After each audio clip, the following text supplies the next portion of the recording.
No. Come on, where is it? Dave, it's your Idaho Central app here. Any chance you're missing a debit card? Let's get that taken care of for you. With ICCU's card control, you can turn any card off with the tap of your finger. You got it. And back on again. Out, out, out, out. The closest Idaho Central Credit Union branch is in your pocket. Pow day. Dude, let's go.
This is Bronco Nation News Live. The best interviews, the most informed opinions, the latest breaking news, all from the top Boise State insiders. Bronco Nation News Live from BroncoNationNews.com is presented by RowPaint.com, the official paint and coatings company of Boise State Athletics. All Bronco Nation news broadcasts come from the Western Collective Studios. Head down to Western Collective's locations in Garden City or downtown Boise to try some of their delicious beers, including the Horseshoe Golden Ale, the first beer to support an NIL collective. Now, here's four-time NSMA Idaho Sports Writer of the Year, BJ Rains, with another edition of Bronco Nation News Live. Hey, how we doing, Bronco Nation? Happy Wednesday to you here at BNN. We're presented, as always, by RowPaint.com. Make sure you hit up RowPaint.com. All your painting needs, those concrete coatings, interior, exterior painting, the official paint and coatings company of Boise State Athletics, our title sponsor at BNN. So make sure you hit them up, RowPaint.com. It's Wednesday. We're talking defense. So we're playing to our strengths here. And we got our man, Michael Callahan, joining us back from Fenway Park, back from Boston, and ready to get back to work here at Bronco Nation News. Mike, appreciate you jumping on, man. Hope you had a good trip, and happy to talk some football with you here. Yeah, I'm fired up to talk some football. I got my baseball intake. Got to see the Red Sox walk off the Yankees Friday night, and great experience just for them to turn around and trade Rafael Devers and rip all of our hearts out. So, that's great. So I'm done with Red Sox baseball now. I'm right into Boise State football for the rest of the fall. 5 or 6 in a row or something, or they had won a couple and then traded. Didn't they sweep the series and then trade him or something? Yeah, they swept the first place Yankees. They won 5 or 6 games in a row, and then they traded the best hitter that we've had since I don't know who the last one that was as good as he was. It was worse than the Mookie Betts trade. Got 4 prospects back. I couldn't tell you any of their names. And yeah, but he refused to play first base, and he's overweight. Come on, if he hits like that, he could sit on the bench for all I care, as long as he's swinging. I mean, yeah, like right there, he could have just been like the next Ortiz. But great. I understand Ortiz or Betts. He's the best hitter since them, I guess. They're saying Ortiz. I mean, yeah, with the whole Mookie thing, his contract was expiring. This guy was on a 10-year deal. Like, they just traded him 2 years into the 10-year contract. So for me as a diehard Red Sox fan, it has not been a very cool past couple of days. I think my roommates are ready to kill me. But Bill says the Angels just shut out the Yankees twice. Maybe the Yankees are Yeah, Yankees are struggling. They looked terrible when I saw them in person. Garrett Crochet was shoving it right up. Now, Ben says, good morning from Crystal River. It's 1 hour north of Tampa. known awesome. for manatees and scalping, 70 days out from USF. Ben, I should have talked with you before I booked my hotel room. I actually decided I try to bring my kids and my wife on kind of one trip a year, and we decided we're going to take the family down to the South Florida game this year because it's on a Thursday and we can stay the rest of the weekend. We actually booked a hotel in Clearwater Beach area, so we'll be out by the water in Clearwater Beach. But Ben, you may need to email me or reach out separately so I can get some tips on taking some kiddos down there, what we can do for not super expensive. We may do the Busch Gardens theme park. I'm not sure yet. Maybe the aquarium, but maybe just good old-fashioned beach time. But I know those trips weren't not necessarily the same for the players, Mike. You do go the extra day early, but you're not exactly getting they do give you a little time on the Hawaii trip and stuff. You get to walk the beach and at least see the scenery and stuff, but it's not the same as the fans and family members and everybody else going down for trips like that. No, not even kind of. Our Hawaii trip in October inspired me to go down to Hawaii in February and get some time that I could actually, spend time on the island and get to enjoy it, because you get a little taste of it. But, when you go to like a hot environment like that, you don't really want the guys going into the water or like spending too much time on the beach, just because that's naturally going to take the energy out of the guys. And no matter, like, even in Hawaii, the day or two before, you didn't think it was that hot, and then by halfway through the first quarter, you're freaking cooking. So it's the smart way to go. But sometimes we're definitely sitting there like, oh, I wish we could enjoy this a little bit more. Well, the stories. Joe Southwick certainly enjoyed his one night he got in. Yeah. Bowl game's a little bit different, but you can definitely go overboard with it. You got to be a little on your toes. I saw you guys in Hawaii, or maybe not you specifically, but in Hawaii, they let you guys got to walk that main drag there a little bit and get a little bit of free time on the Hawaii trip. Yeah, I think on the first day that we got in, I think we had a little bit of time that we were able to, grab some food with the families that all made the trip out there. But the day before the game, it was straight up lockdown. Like, make sure you're following the schedule to a T. Don't go outside. So, Well, that Tampa trip's going to be fun. I know some people kind of surprised, South Florida, or what's the point? It was kind of an interesting game when it was scheduled. And I know Boise State dabbles a little bit into Florida for recruiting, but not really. But they've been doing that kind of game in that part of the country, whether it's UCF or Florida State or South Florida now, or the Georgia Southern or Troy or Louisiana Lafayette, or all the teams they've played down there. It seems like several times they've opened the season kind of down in that portion of the corner. But for this one on the beach, Tampa area, St. Pete, Clearwater, and a game being on a Thursday, and it's Labor Day weekend, so you can go in there, and we'll let the kids miss a couple of days of school and stay down there for a few days. And then my 40th birthday, which I'm not excited about, but I am excited. My 40th birthday is the day of the San Diego State game. So going to get to go to San Diego for the weekend there and celebrate my 40th birthday on a work trip. So then you got Notre Dame. Then you got, what else we got? I mean, the basketball teams in the Maui Invitational this year. So it could be a worse fall for work trips, I guess, this year. It's not going to be bad. The traveling schedule is not. There's only one game that I have circled on that schedule. It's going to be rough, and that's Utah State at the end of November. Okay. Other than that, I think that everything looks Reno, awesome. Late October to Reno. Oh, I didn't even think about that. All right. Well, I got Reno right at the top of my list. You like going to Reno? My favorites. We got a few minutes here. What is it about going to Reno? Have you done it twice, once? I actually only got out there once. Is that when it was snowing like crazy?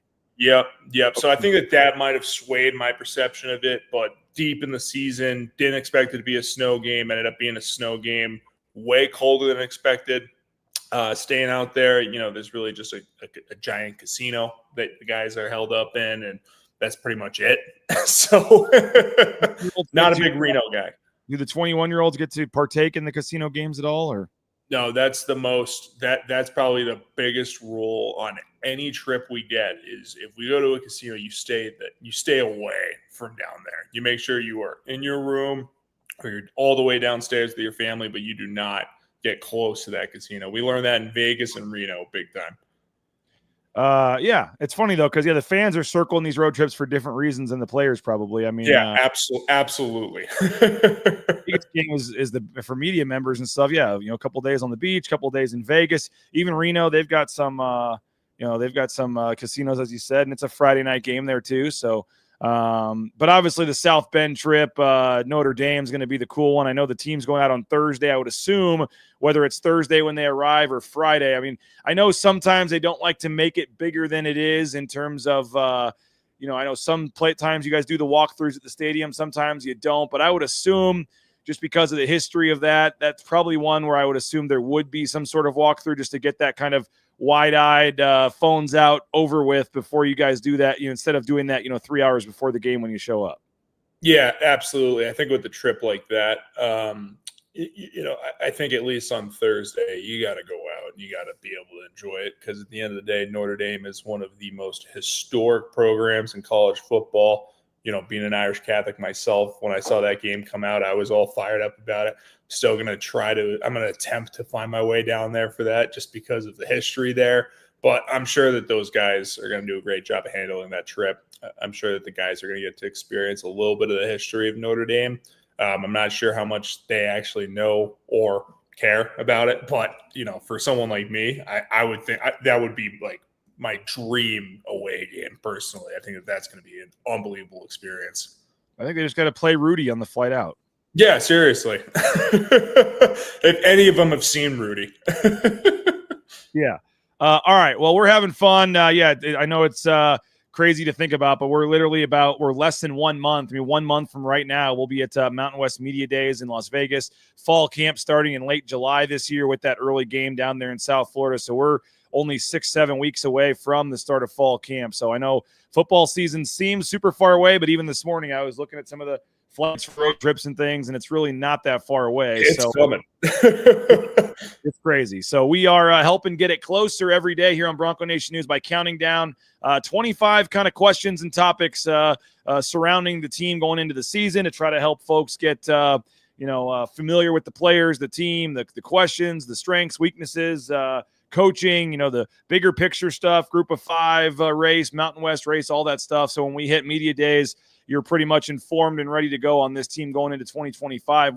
We're a day behind, so we're kind of tackling parts of 2 questions today, Mike, to kind of catch up and get back on track. And both are defensive related. Nathan Carroll doing a tremendous job kind of scheduling these out so we can have our play to the strengths of our hosts. We talked O-line last week with Brad Bedell. We're talking defense today with Michael Callahan on a Wednesday. So 2 questions. I don't remember the exact number. I think we're on part of question 19. We said strengths of the offense and strengths of the defense. I know we talked last week about where does the offense need to get better, where does the defense need to get better.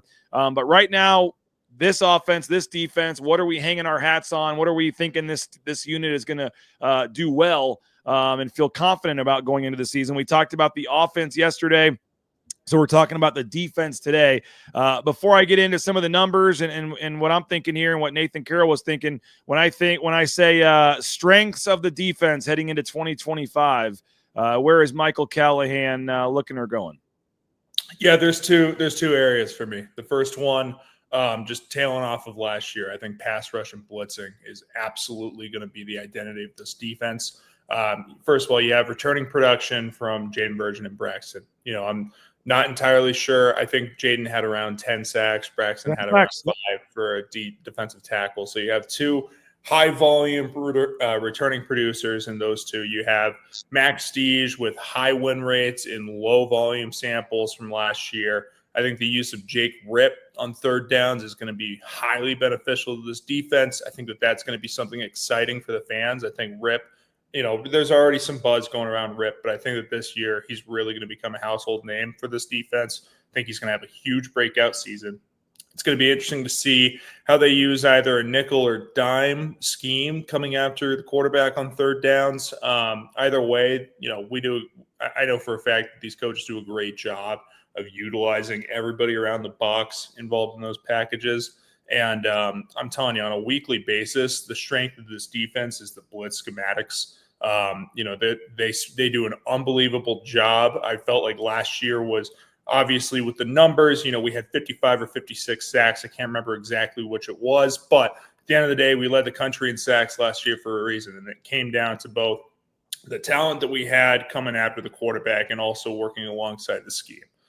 This staff does an unbelievable job on a weekly basis of going in and being able to identify where the weak spots on the opposing offense's protection schemes are, and both, combining those with what they see on film and being able to identify the weaknesses in either the O-line or any position involved in protection, whether it's tight ends or running backs, and being able to use that to our advantage. So I think that carrying over the expertise that this staff has on their pass rush schematics, combining it with the talent that we have returning and bringing in new talent, I expect no drop off in our pass rush. I think it might come from unexpected areas, but I think this defense did a good job of proving last year that we're going to get after the quarterback, and there's going to be a high volume percentage of blitzes, which obviously it's high risk, high reward. A lot of our blitzing philosophy will put a lot of strain on the secondary, so it's going to be up to the front guys once again to execute the timing of our stunts and our patterns to the fullest effect and make sure that we get back there and put as much pressure on the quarterback as possible. How I know people are curious about the pass rush sustaining what they did last year with some of the guys you did lose, and even losing like a Tubner, an Oladipo, a Robinson, guys that could move around and do different things that maybe doesn't have the huge sack totals, but were able to allow you guys to do some different things. Obviously losing Ahmed, some of the guys you mentioned, yourself's going to be a massive loss to replace. I mean, you talk about all the what? Why are you laughing? I was the setup guy on almost all of my third down experience. There were a few that I broke free, but for the most part, I was trying to work alongside JB. We were taking on the double team, so Ahmed and everybody could go get their numbers, Yeah. I think Hawaii game was the craziest one. I think Jaden had 3 sacks in that game, and we were running something called the T game, and I'm telling you, I've never eaten as many double teams on those T games as I did in that game, and he came free and it was working. So there you go. Well, I know going into the Penn State game, there was some guy a former player at Penn State or something that made all these videos on social media breaking down so you know what I'm talking about here. So he talked about it being a lot of the pressure being solely like coverage type sacks or scheme type sacks, and he wasn't really impressed with a lot of the one-on-one skills from a lot of the pass rushing, and so obviously you saw that, so I'll give you a chance to respond to that. But for I guess folks out there wondering if, maybe not 55, but wondering if that kind of pressure is sustainable with who you guys lost, that is obviously a question mark, and I think we're going to get to that later in the series, specifically the pass rush. But you're saying that shouldn't be a question, that should be seen as a strength going into the year again. I'm going to be interested to see how there's a few things I'm going to attack this from. The first one, like you were talking about, the nickel and dime. I'm going to be really interested to see who steps up and who fill those roles as we get into, week 1, week 2, and see who's going to be coming in on those third downs and being able to create havoc in the backfield, because that was a really valuable part of our pass rush last year, being that we were able to get the nickel and dime involved in a lot of our patterns and our stunts. So it's going to be interesting to see who is the full-time nickel/dime position, depending on what the base defensive scheme is going to be.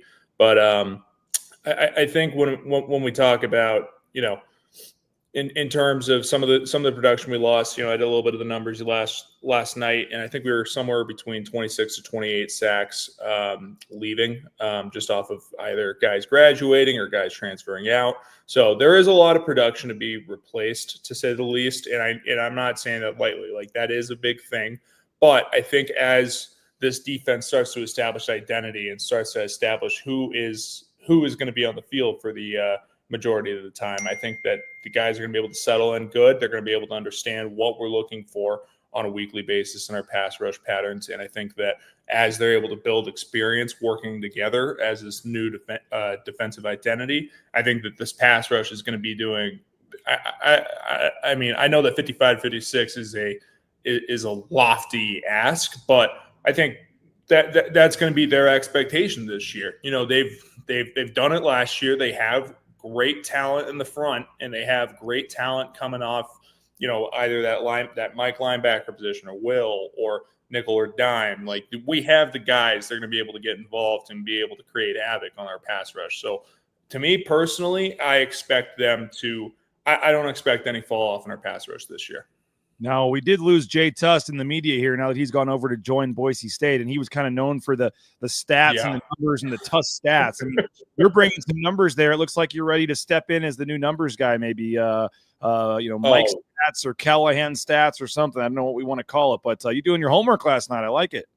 I don't know how he did it because I did what I could in terms of a little bit of research on it, and I know what you're talking about with the Tusk stats. Like I stayed up to date on those when I could, and I loved it. I'm a big numbers junkie. Like I was talking earlier, I'm a diehard baseball guy, so obviously the numbers are just going all the time. But I don't know who could replicate that. Jay Tusk loss is big. Today, like several flights coming back from Georgia Southern is one I can think of. There was another one where I'm sitting there and I'm watching him on his phone, like come up with these random stats, and like I'd say like, oh, I wonder what, and like literally watching him add numbers and write it down and do this stuff on his phone, and just like the randomness that he comes up with these random stats. Like there's a gift it takes to do that. So absolutely, maybe you're ready to step. I think you're ready to step in here, Mike stats or something. We got to get a new. I think Jay's baseball background is also what propels him in that, and Jay had a much more extensive baseball background than I did. So I think that the fall off there would be terrible. By the way, you were correct. 10 sacks for Jaden Virgin Morgan, was all conference team. And then Braxton Feely, 25 pressures. He was second team All Mountain West. That was fifth in the conference with 25 pressures himself. So, pass rush. Feel like that's going to be good. And another strength, which we're going to get into our next question here, is in some people's eyes still the linebacking group, I guess. And when you're looking at the secondary, you mentioned, and I do want to get to this first before we talk linebackers, but you mentioned the give and take of getting pressure and blitzing and doing things like that. But sometimes that leads to bigger plays in the passing game. And we talked to Eric Chenander about that a lot last year because the pass defense and some of the explosive plays got a lot of talk last year because the pass defense, at least the numbers, were not good. And I can think of some games, San Jose State and some of these where they were just putting up big passing numbers. And I know the fans get frustrated and heck, media too, because we're watching some of these and it doesn't look like the DBs are necessarily always turning around, or there's technique stuff that we don't know what's being taught, but it looks like a lot of these quote unquote 50-50 balls should be pretty easy to knock down or not let them catch or interception. Some of these would just get floated up there and you're like, that's got to be a pick. And next thing you know,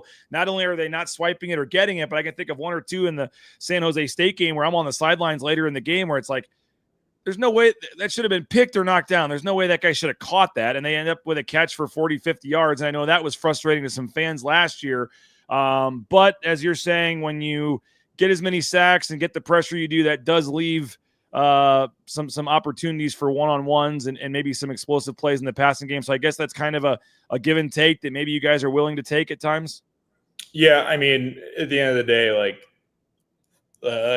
nobody focused more on that than the guys this offseason for sure. Cause those 50-50 balls, the ones that you want back. I know that there were a lot of those. So I think that the safest prediction from me going into this season is that there's going to be a noticeable difference on those 50-50 balls. I think that that's going to be a big emphasis for those guys in the secondary. And I know that they have the leadership capabilities of the guys coming back. I'm a big fan of both Buck and Jeremiah Irby. I think that they're going to do a great job steering that ship in the right direction.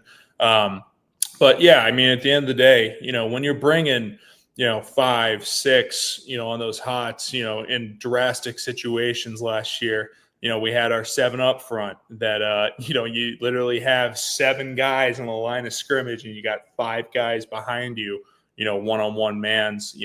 We got to get home on that. There's no excuse to not get home or else you're going to get burnt. And we experienced a lot of, just with that 7 up front specifically, we experienced a lot of success with it. It's one of the big trends in college football that some teams are trying to adapt, but they don't have the right coaching to do it. We did a great job as the year went on.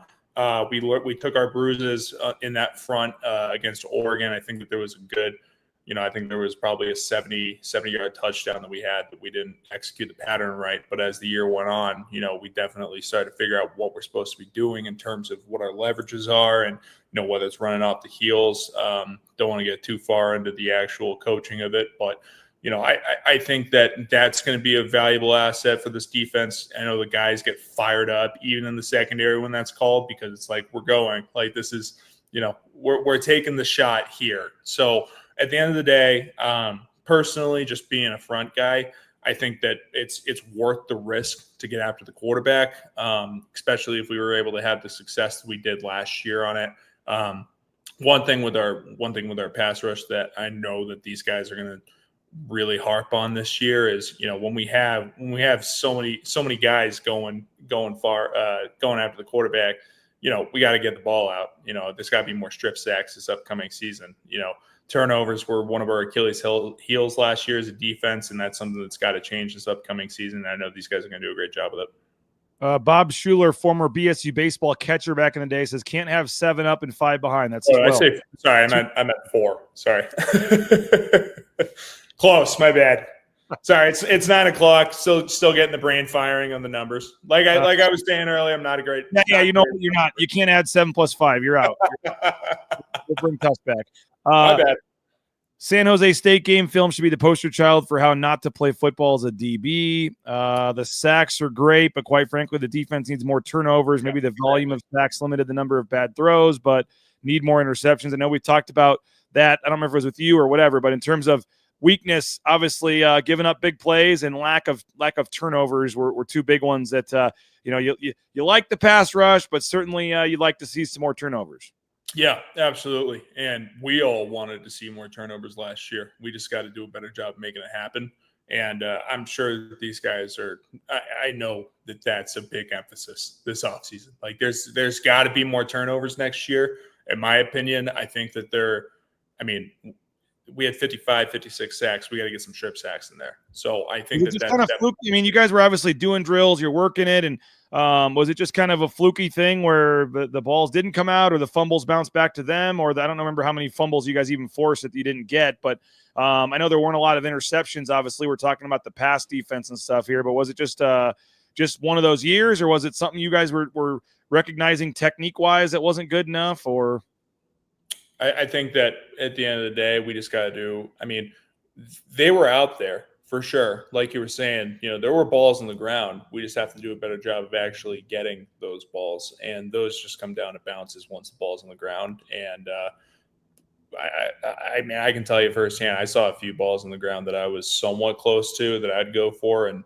they'd take a hop, bounce somewhere else, and they're gone. But I know that in terms of interceptions, that's something that's got to improve this year, and I think that it will.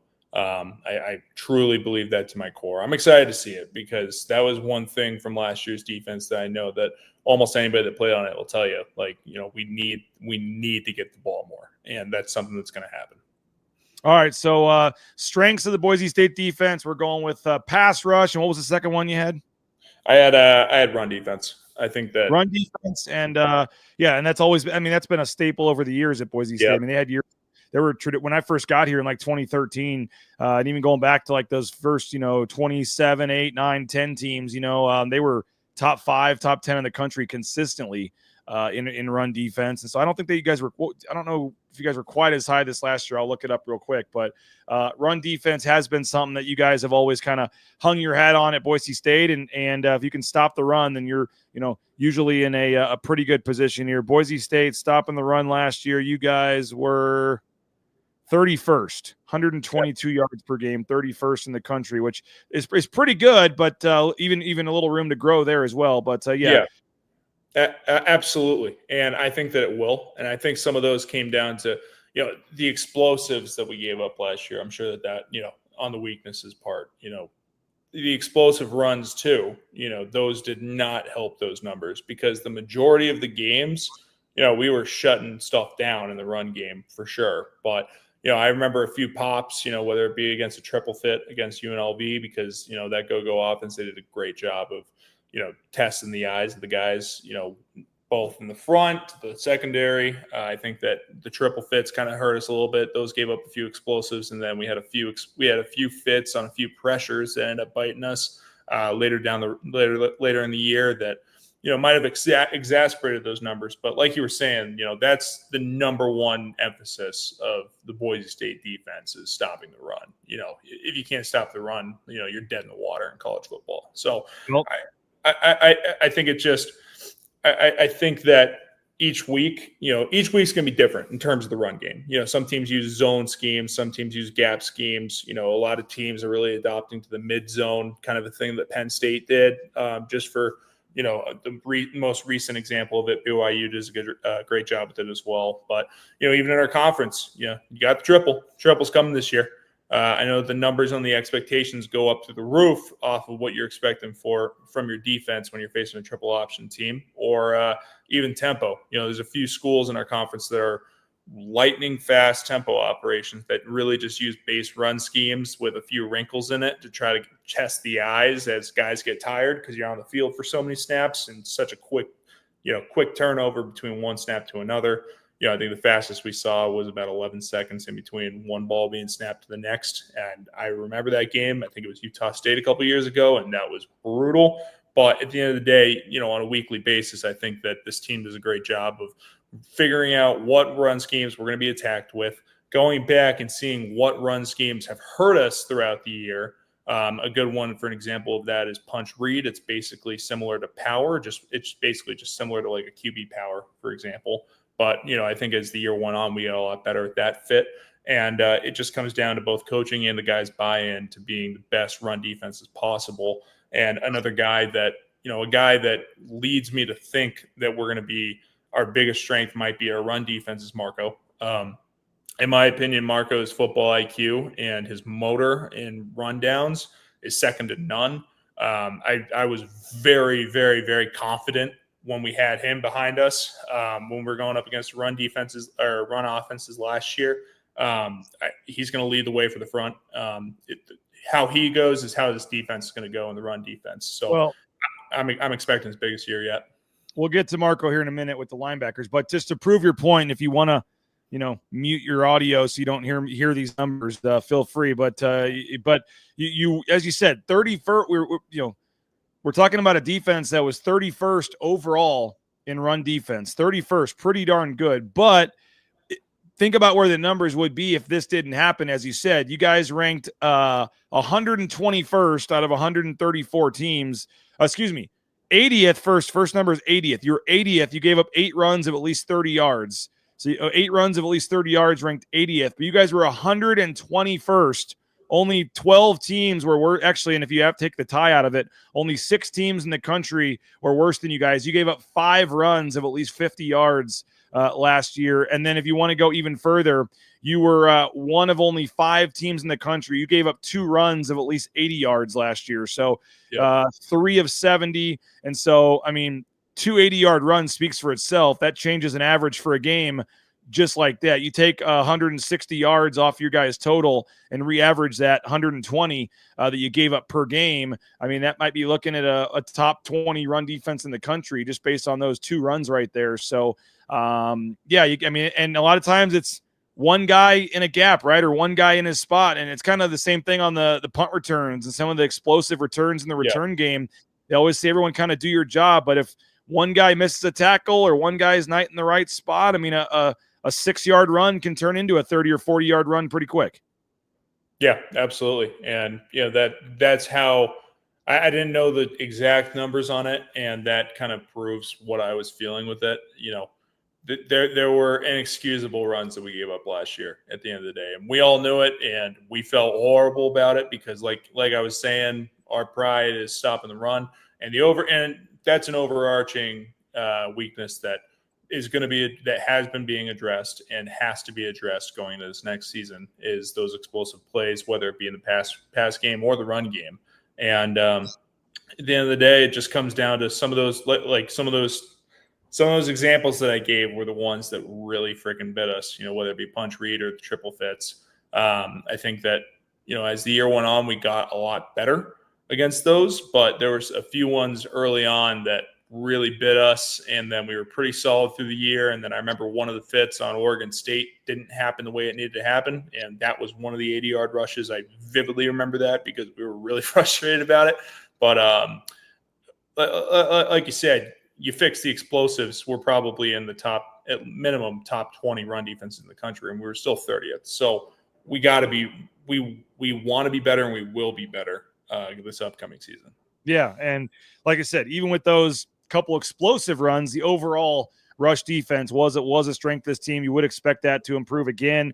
And then also, obviously, I think Frank Miley coming back is going to be huge for the defense. I agree. I know we've talked about him, but I watched a couple of those spring practices and having Eric and Frank both working with that defensive line. There's not too many defensive lines in the country that are getting two guys like that with that experience leading their group. And so I would expect, I know there's some questions about some of the newcomers coming in, the transfers, JUCO guys, whatever, coming into in the interior there to replace you guys. But I think that with the coaching they're getting, there's not a lot of reason to be super worried about that based on what I've seen. But all right, so we've got run defense for the most part a strength, and then pass rush also a strength.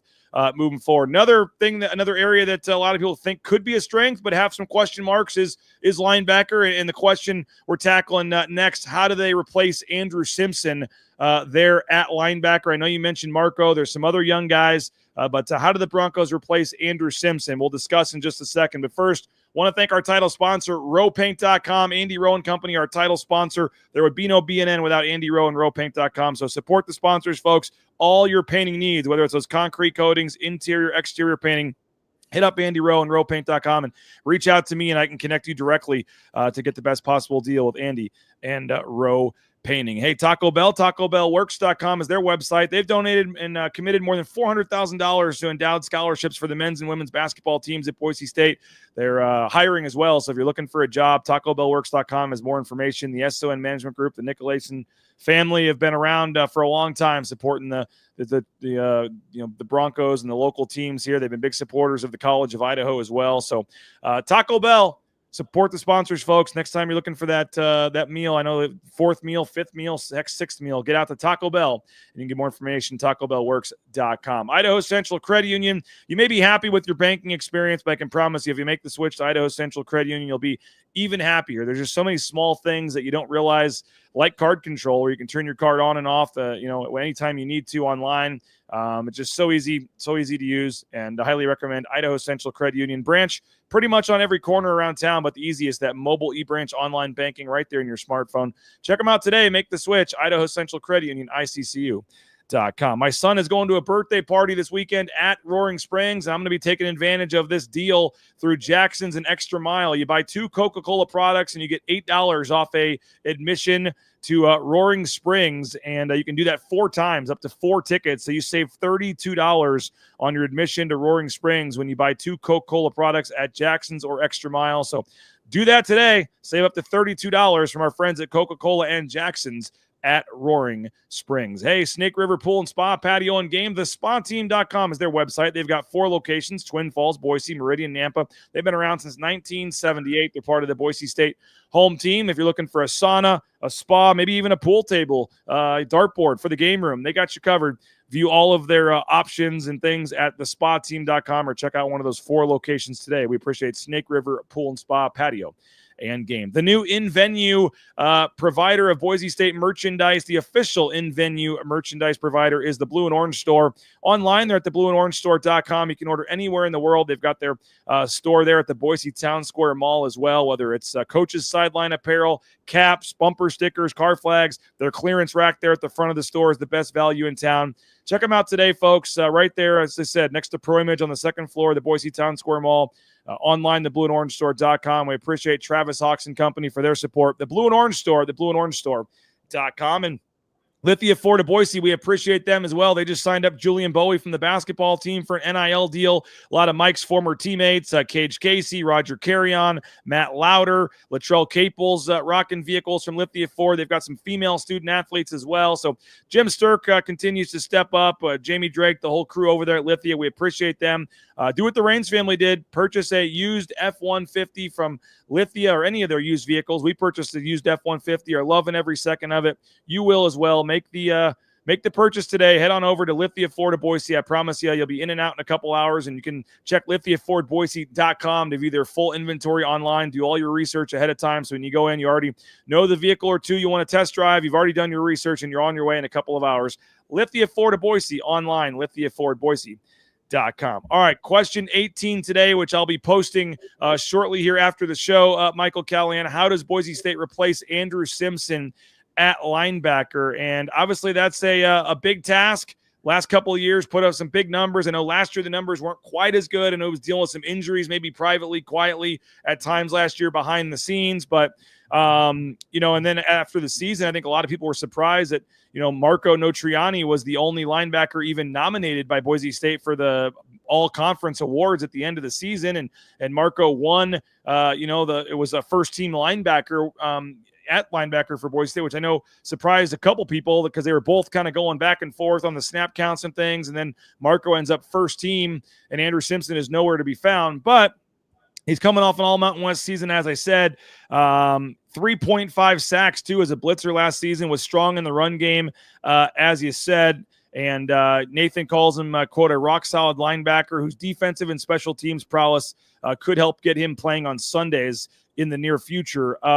One linebacker was on the field last year, Mike, for over 80% of the time, as you know. So very, very little did they even play two linebackers out there. 80%, you guys had one linebacker on the field. So now he's going to get the lion's share of those reps, and we'll see if if that 80% stays the same, or if because of the scheme, more importantly because of the personnel, they have to change the scheme at all. But we talked about Tubner basically being an outside linebacker and some of the stuff that he was able to do last year, but only one traditional linebacker on the field for 80% of the plays. And he said replacing Simpson, largely it'll be about just increasing Marco Notriani's usage, because he only played 51% of the team's defensive snaps last year as they kind of rotated in. So if they play 80% again, he says, despite losing the 506 snaps from Andrew Simpson, they only need to find 300 or so more snaps with Notriani on the field. So those 300 snaps they've got to make up for. What's just your first thought? I know you really like Marco, and maybe we should start with him, but obviously there's some other guys behind him, Jake Ripp, Chase Martin, Clay Martineau. Yeah. Just when you think replacing Andrew Simpson and this linebacker group as a whole, what comes to mind here? I think you just hit on the nose. I mean, the biggest thing to look at with this linebacker group is what we're doing scheme-wise. Whether last year, obviously, like you were talking about, we were able to go dime a lot with Tubner, just because Tubner was excelling at playing basically will linebacker from the dime position. So it's going to be interesting to see if the coaches believe that we have the personnel in the building to remain in dime for the majority of this upcoming season, or if they want to go to a nickel look. Because if we go to the nickel look, then we're going to see both Marco and Jake Ripp on the field, with Marco being the Mike linebacker and Jake Ripp being the will.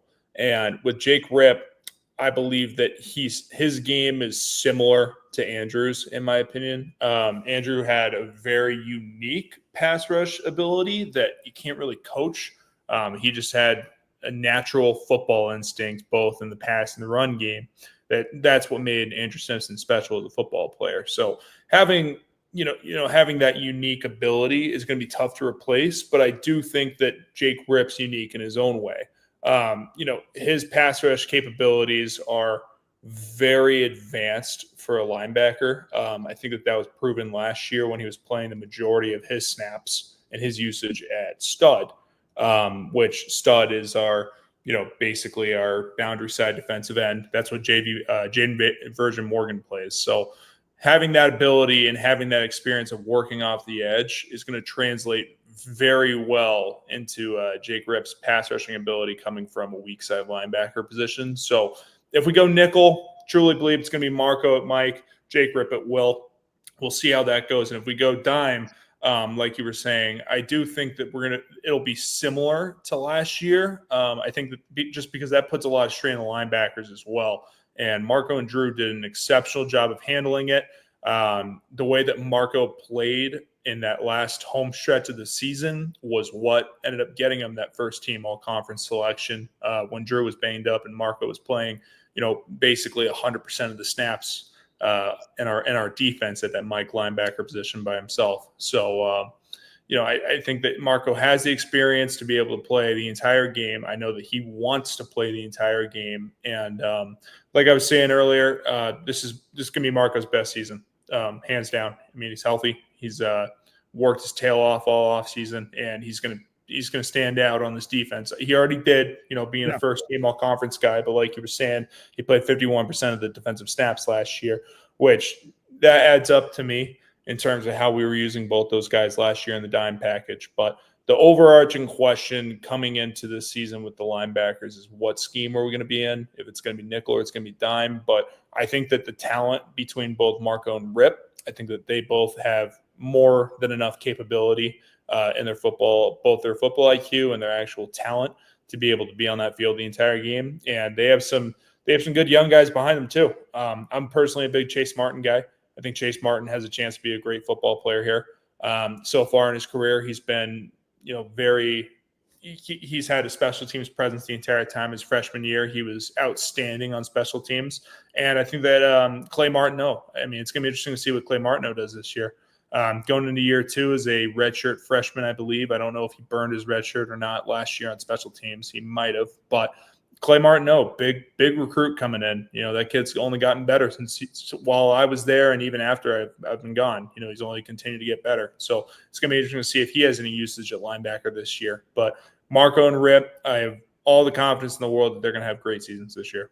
And Jake Rip was an interesting guy because he was going to get moved down to edge or defensive end when that was going to originally be the plan, and he had such a good job at that stud edge spot, whatever you want to call it, last year, as you said, but and even started kind of spring doing that, and then Andrew Simpson leaves, and they midway through spring move him back, and Spencer basically said he's going to play, we'll play linebacker at the spring game is what he said. We'll for now is going to be back at linebacker for us. But so a versatile guy. And I remember interviewing him when he committed. He was just so much skinnier and smaller and just body and adding to his weight. And he's, he's obviously looks the part right now. And so I know Jake Rip's the guy that just every day, every week, every season continues to get better and better. And as he said, he was one of our breakout candidates this year. Last week when we were talking breakout candidates, Jake Rip, you would think has a chance here to really become more of a household name this year.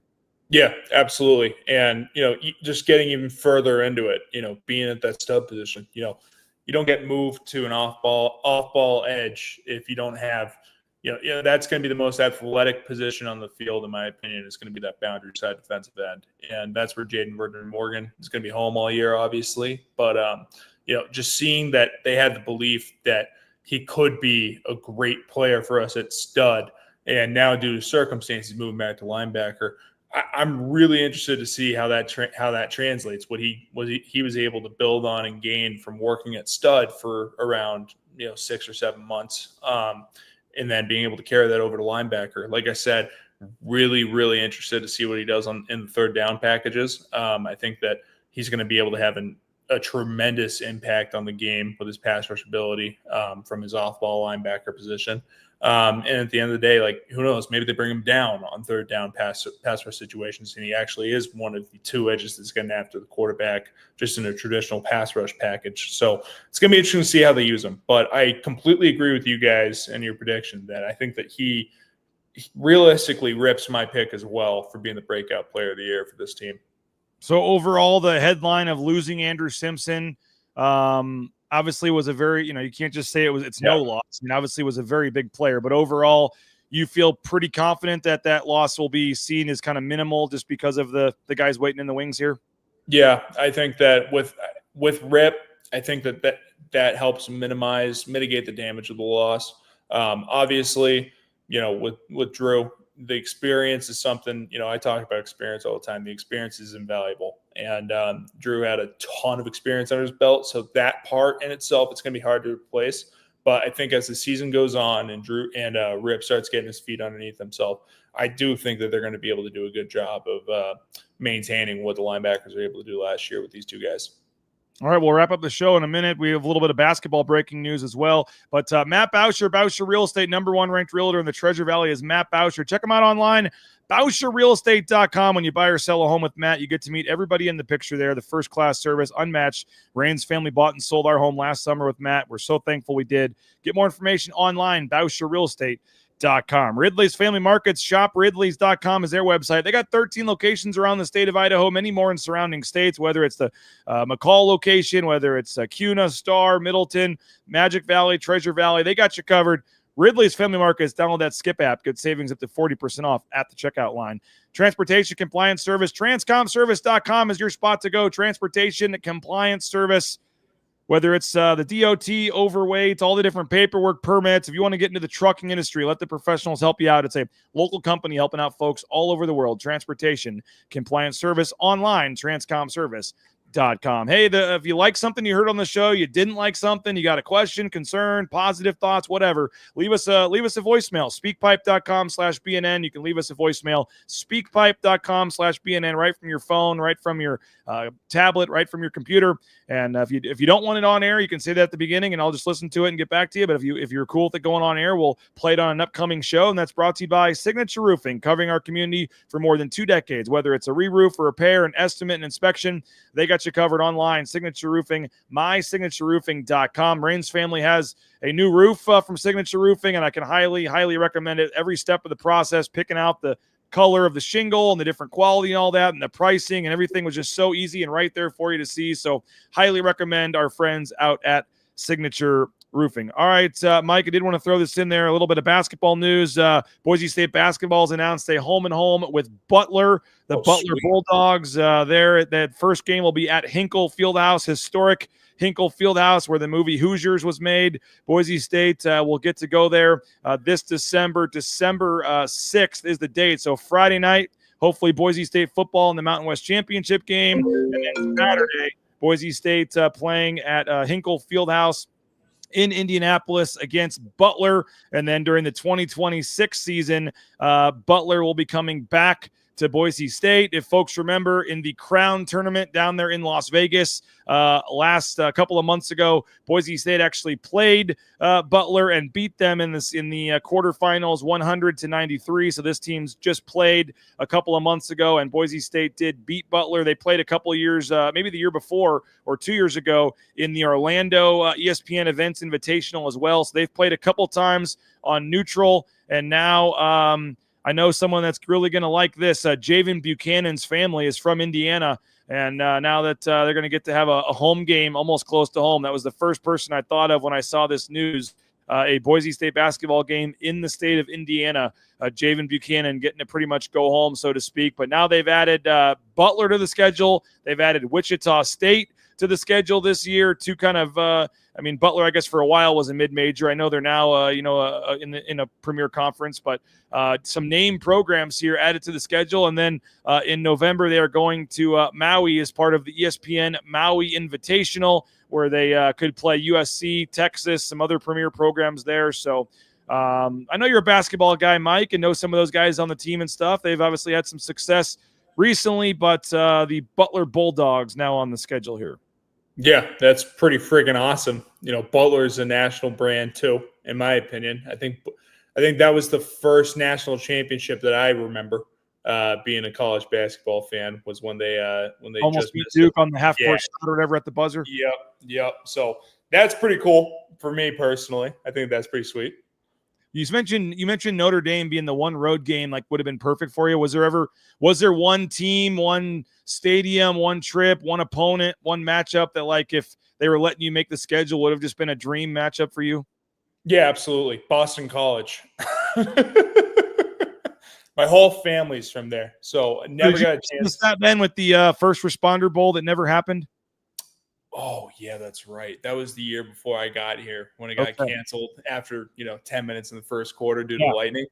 Yeah, but if we were ever able to play anywhere near the Boston area, maybe even a Syracuse, being upstate New York, never got a chance to fully play in front of my family. So I wish that I had one of those opportunities. That would be sweet. That would be pretty sweet. Well, hey, Michael, appreciate you for jumping on. As always, fun times talking defense, fun times talking linebackers, and obviously that's going to be a storyline, and storylines will continue tracking throughout the summer here. So appreciate you for jumping on as always. Thanks so much for your time, Mike, and hopefully you can.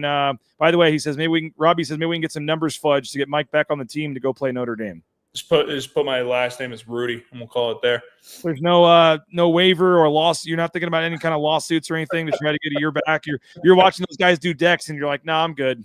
No, I think I'm great. I don't think that there's anything. There was an injury I had in 2021 that who knows. Now at this point, I could have sued. Yeah, but I'm good. You're gonna wait till like August 20th or whatever. You're holding out till the end of training camp, and then you'll come back. Yeah, exactly. Once everything that's hard is over, then sure, let's do it. Actually, I don't know if you heard this or not. They're actually doing a media pro day.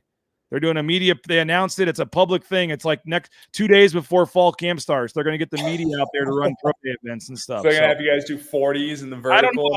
We're going to catch some punts and do some drills. I may need to ask for some help for some of the pass rush drills or something. But I'm training, man. I've gone jogging the past 2 days. I'm trying to lean up. They smartly gave us about a month notice to tell us that it was, July 20th instead of saying, hey, it's next week. So I'm going to actually get into some form of shape. Right? Yeah, I'm going to try a little bit here to lean up a little bit and maybe get Rouse out there to pump me a few punts and see if I can at least get out there and do something. I don't know if I'm ready to run the 40. I don't know if I'm ready to kick a field goal. I'm one of those guys that kicks it, toe straight on. So I'm not sure how that would look or work, but I assume we're going to have coaches out there watching this, maybe some players. So I don't want to embarrass myself totally. I may be reaching out to you off air for some maybe a training session or something here. I'll tell you what, if they get you on the sled, hit it harder than you'd expect because there's some weight behind that thing.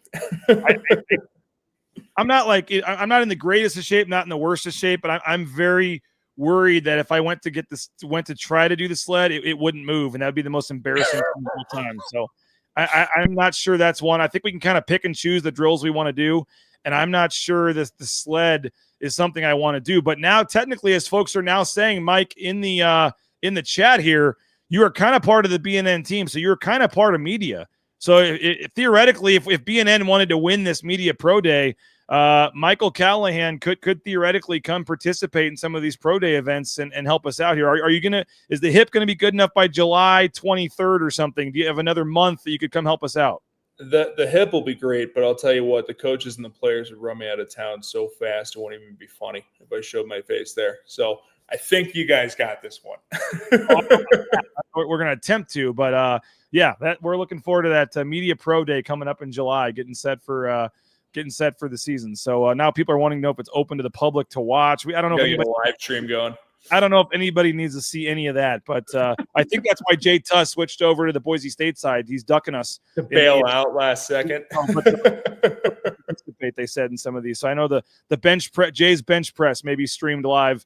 We'll have to see. But yeah, I think the bench press for Jay Tuss could get some views probably if he got down there and let it rip at 225. But I can see Jay getting anywhere between 15 to 20 reps realistically on bench. Like Jay is in peak physical condition to be able to get after a pro day.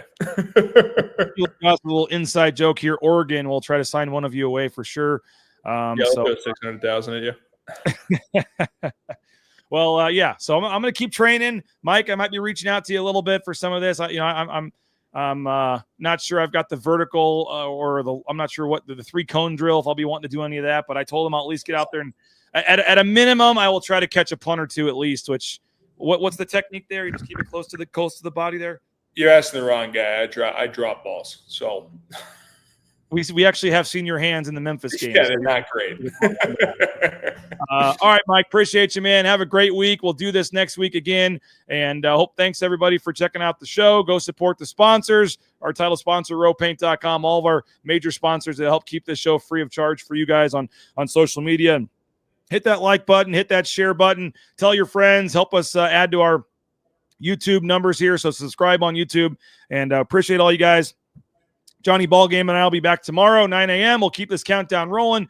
Jay's back on Friday, and if any realignment news breaks or anything like that, we'll jump in and talk to you before then. But as of now, 9 a.m. tomorrow here on Bronco Nation News. So have a great day, everybody. We'll talk to you later. Thanks again to Mike. Thanks again to all you guys for watching. And, go tell your friends, Bronco Nation News. We'll talk to you guys tomorrow, bronconationnews.com. Bronco Nation News is presented by our title sponsor, rowpaint.com. Our major sponsors, Idaho Central Credit Union, Taco Bell, Lithia Ford, the Blue and Orange Store, Jackson's, and our contributing sponsors, Signature Roofing, Western Collective, Snake River Pool and Spa, Transportation Compliance Service, Boucher Real Estate, Ridley's Family Markets, Circa Las Vegas, Lean Feast, and Timberstone Golf Course.